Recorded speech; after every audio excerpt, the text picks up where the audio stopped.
ओम नमो भगवते वासुदेवाय। भगवान श्री कृष्ण ने अपने गुरु संदीप जी के द्वारा बताए हुए भोजन के 3 प्रकार के गुणों का इसमें वर्णन किया है। बहुत ही सुंदर प्रसंग है। एक बार भगवान श्री कृष्ण अपने गुरु संदीपनी मुनि के आश्रम में शिक्षा ग्रहण कर रहे थे। तब समस्त संसार के पवित्र आत्माओं के मनुष्यों के हित के लिए भगवान श्री कृष्ण ने यह प्रसंग, भगवान श्री कृष्ण को उनके गुरु ने यह प्रसंग सुनाया था। उन्होंने कहा था कि भोजन 3 प्रकार का होता है। उसके ऊपर जो कहा उन्होंने सुनिए। गुरु बोले, आहार सत्वपि सर्वस्व त्रिविधा भवति प्रिय यज्ञस्तदा तदस्ता दान तेषाम भेद निमम सुष्णु। भावार्थ है, प्रकृति के 3 गुणों के अनुसार भोजन 3 गुणों वाला होता है। यज्ञ, तपस्या, दान, यह भी तीनों एक जैसे गुणों का नहीं होता। जो लोग इन तीनों गुणों में से जान लेते हैं कि किस भोजन में कौन सा गुण है तो और कौन सा करना चाहिए, वह मनुष्य बुद्धिमान है।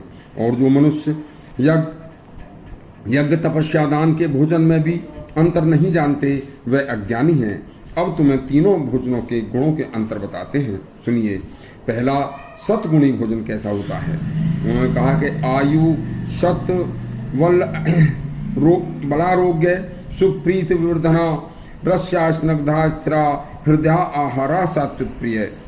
हे कृष्ण, जो भोजन सात्विक व्यक्तियों को प्रिय होता है, वह भोजन सात्विक भोजन मन को शुद्ध करने वाला, बल को बढ़ाने वाला, शरीर को निरोग रखने वाला, सुखी जीवन की को तृप्ति प्रदान कर रसमय स्नग्ध स्वास्थ्य प्रदान करके हृदय को प्रसन्न करने वाला होता है।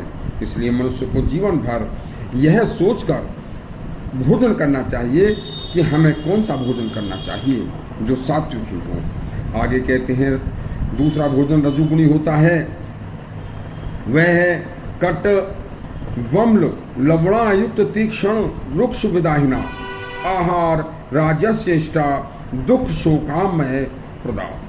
इसका अर्थ है कि अत्यधिक तिक्त, तीक्ष्ण, खट्टे, तेज नमक, मिर्च, मसाले, चटपटे, शुष्क, सूखी सब्जी आदि खाने के बाद जलन पैदा करने वाले ऐसे भोजन रोग, दुख और शोक देने वाले होते हैं। इसलिए यह भोजन केवल रजोगुणी लोगों को ही पसंद होते हैं, प्रिय होते हैं। इसके बाद उन्होंने तमोगुणी भोजन के बारे में कहा है कि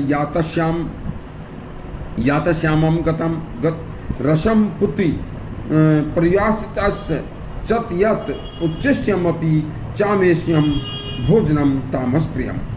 इसका अर्थ है कि भोजन करने से 3 घंटे पहले पकाया गया भोजन स्वादहीन, प्रयोग करने योग्य नहीं रहता। इसका किसी का झूठा स्पर्श वस्तु से छुआ हुआ भोजन भी केवल तामसी लोग ही कर सकते हैं।